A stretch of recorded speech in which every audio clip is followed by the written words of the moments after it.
We've been looking closely at this document, the Power Index Appendix. It's pretty comprehensive in how it assesses different countries. Right. And our job here is to pull out the key bits relevant for you, thinking as an investor. We want to get beyond the headlines, yeah. Yeah, absolutely. Cut through the noise. The aim is clarity, what's really driving things under the hood. Okay, so mission set. We're going to unpack the current strengths, the weaknesses, look at those future growth projections, and hopefully give you some data-backed food for thought on, where you might invest or maybe even divest. So let's jump in. Where does this data suggest we start? Well, a good starting point is just the overall picture right now. The source has this strength gauge. It gives a kind of snapshot comparison. Okay, the strength gauge. And who's coming out on top there? According to the stage, it's the United States, China, and the Eurozone. They register as the strongest currently. Makes sense, the big players. What about the other end? Who's looking weaker based on this measure? Down at the lower end, you find countries like Argentina and South Africa. It's worth remembering, though, this gauge isn't just one thing. It pulls together what the source calls the key 8 measures of power and some other factors, too. Got it. So it's a composite score. That's a useful baseline. But, for investors, it's really about what's coming next. What does the data say about future growth? This must be where things get really interesting. Exactly. And the report does give these future growth estimates flagged as reliable. And here, yeah, the differences are pretty stark. You see India, for example, projected at 6.3% growth. Wow, 6.3% is high. Who else is up there? China and Turkey are both estimated around 4.0%. Saudi Arabia at 4.6%, and Indonesia looking strong, too, at 5.5%. Okay, so definitely some potential hot spots there. Now let's flip that. Which economies are looking at slower growth ahead? Well, on that lower end, the Eurozone as a whole is projected at only 0.2%. Germany actually dips into negative territory. Minus 0.5% is the estimate. Minus 0.5% for Germany. Yeah, it is. And then you have Canada and the Netherlands both looking at around 1.2%. Japan's also projected at 1.2%. So quite a spread. What's behind these numbers? What are the sort of underlying reasons we're seeing potentially high growth in places like India or Indonesia versus much slower predictions for, say, the Eurozone? Right. For the high growth spots, there are some common themes. India, for instance, has a big advantage with, cheap labor costs. Indonesia scores well on investment effectiveness and what they call worker value. Okay. Turkey also comes up as having inexpensive labor plus high investment levels. And Saudi Arabia, they're benefiting from favorable economic cycles right now, and they have low debt. That paints a picture of the positive drivers. Yeah. What about the flip side? For the countries with those lower growth numbers, what are the main drags? It varies a bit. For Germany, the Eurozone generally, and Japan too, a major factor is demographics, specifically unfavorable growth or even decline in the working age population. Right, the demographic headwinds we hear about. Exactly. Then you have relatively expensive labor costs impacting the Eurozone, the UK, France, and in other places like Australia, the Netherlands, Greece. The expectations for productivity growth itself are just lower. That brings us neatly to something you mentioned. The source highlights this framework of productivity versus indebtedness. Sounds like that's pretty central to their long-term view. Very central.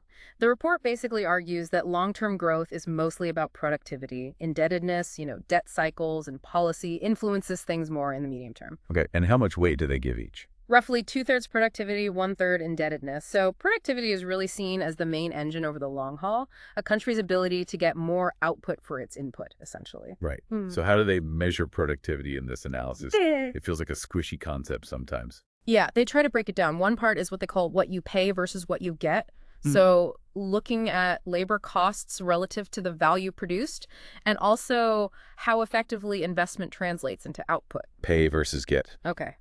The other big part is culture. Things like valuing self-sufficiency, achievement versus, say, savoring life, innovation focus, bureaucracy levels, corruption, rule of law, all those institutional factors. Culture, interesting. And the debt part, it's not just total debt, is it? No, it's more dynamic than that. It looks at the debt cycles, the ups and downs of borrowing and deleveraging within an economy, plus how monetary policy is interacting with that. Those things together heavily shape the medium-term growth path. Okay, that framework makes sense. Productivity and debt cycles. Yeah. So let's use that lens and look at some specific countries investors are watching. The U.S., obviously. Strengths and weaknesses from this perspective. Well, the U.S. has huge strengths. The deep capital markets, the dollar is the reserve currency, military power, top universities, innovation. Plus, it's just the biggest economy. Can't argue with those. But the report must flag some concerns too. What are the potential downsides for investors looking at the U.S.? It does. It points to, well, significant wealth gaps, risks from conflict, both internal divisions and external tensions, and maybe surprisingly a less favorable economic and financial position right now, high debt levels, and that relatively low future growth forecast we mentioned, 1.4%. Only 1.4%. Okay. Let's pivot to China, the other global giant. How does China stack up in this analysis? China's rise has been incredible, obviously. Strengths in tech and innovation are highlighted, a strong education focus, and being the world's biggest exporter. And that future growth estimate, 4.0%, is pretty solid compared to many developed But economies. the elephant in the room is the U.S.-China relationship, right? The report mentions conflict risk. Yes, significantly. The U.S.-China conflict is flagged as a major external risk. The report actually notes that their measure for this conflict is at a historical high point right now. That definitely adds a layer of uncertainty for anyone investing in or exposed to China. A major risk. Okay, let's shift over to Europe, the Eurozone, and maybe Germany specifically within that. What's the story there for investors?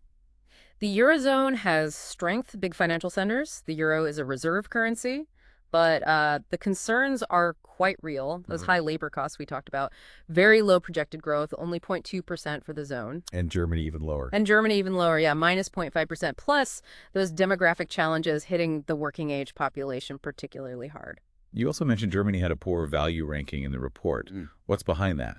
33rd out of 35 sounds pretty bad. It does, yeah. 33rd on value. That's the what you pay versus what you get measure. Yeah. The report links this to things like tertiary education rates, perceptions of education quality, maybe shorter working hours relative to cost, and that demographic drag on the workforce. Essentially, it suggests Germany isn't getting as much economic output for its inputs compared to many others. Interesting. Despite the made in Germany reputation, what about Japan? Another major developed economy, but with its own unique situation. Japan still has key strengths. The yen as a reserve currency, very high health index scores, low internal conflict.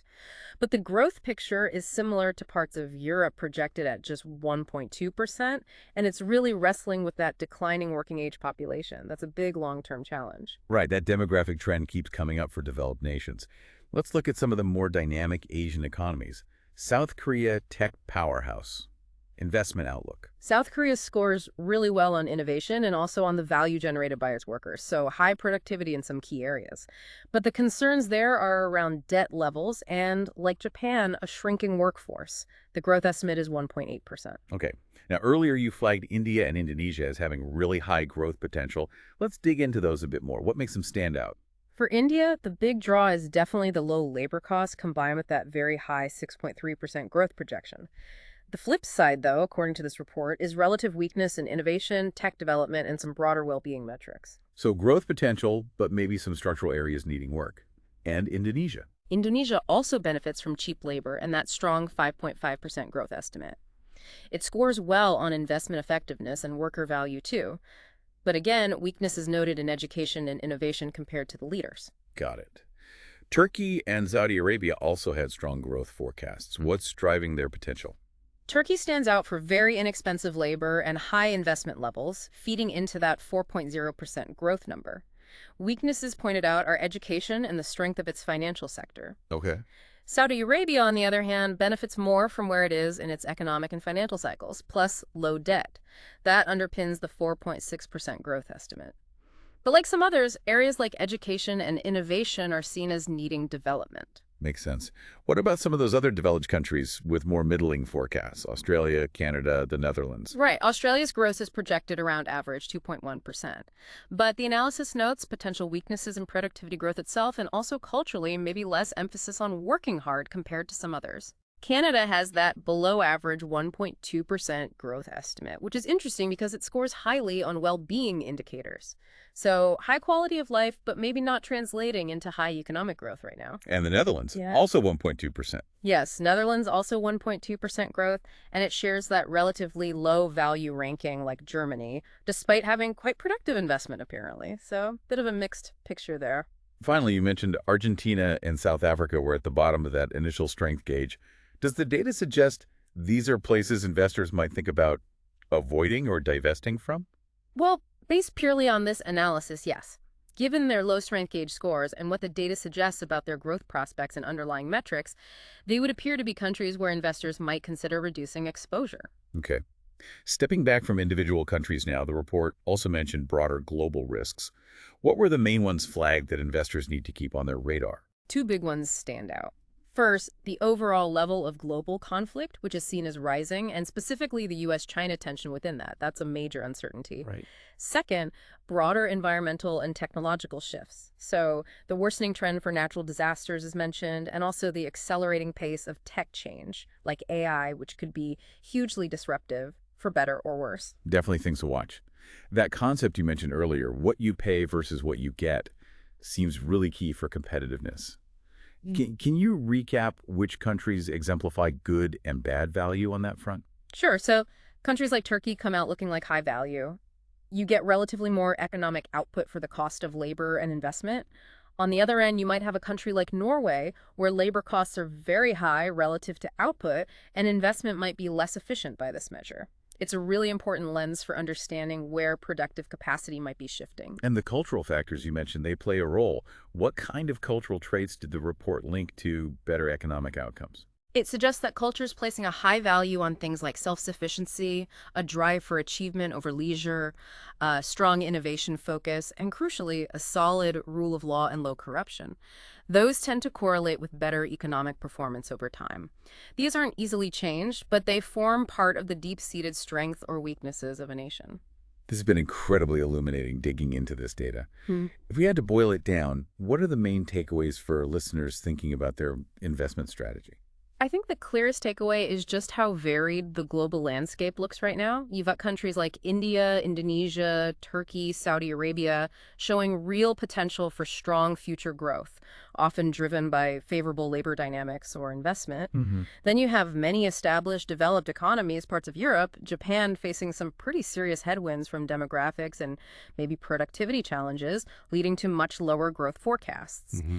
The US and China remain dominant on the strength gauge, but face their own unique risks, especially geopolitical ones. And at the bottom, countries like Argentina and South Africa appear, based on this data, to face more significant structural issues. So it really underscores the need for investors to look closely at these underlying drivers: productivity, debt, demographics, culture, risk, rather than just past performance. Our goal here isn't to say invest here, sell there, obviously. No, absolutely not. It's more about providing this detailed perspective from the source material to help you make more informed decisions yourself, weighing these complex factors. Exactly. We lay out the analysis, you decide how it fits your own strategy. So here's something to chew on as you process all this. Looking at these different forces, the drive for productivity, the cycles of debt, the rising tide of global conflict, which one do you think will ultimately have the biggest impact on your investment returns over, say, the next decade? And how might you start positioning your portfolio now in light of that? That's the key question. And perhaps as you think about that, you might want to dig even deeper into some of the specific metrics we touched on, those key 8 measures of power or the components of that productivity or value assessment.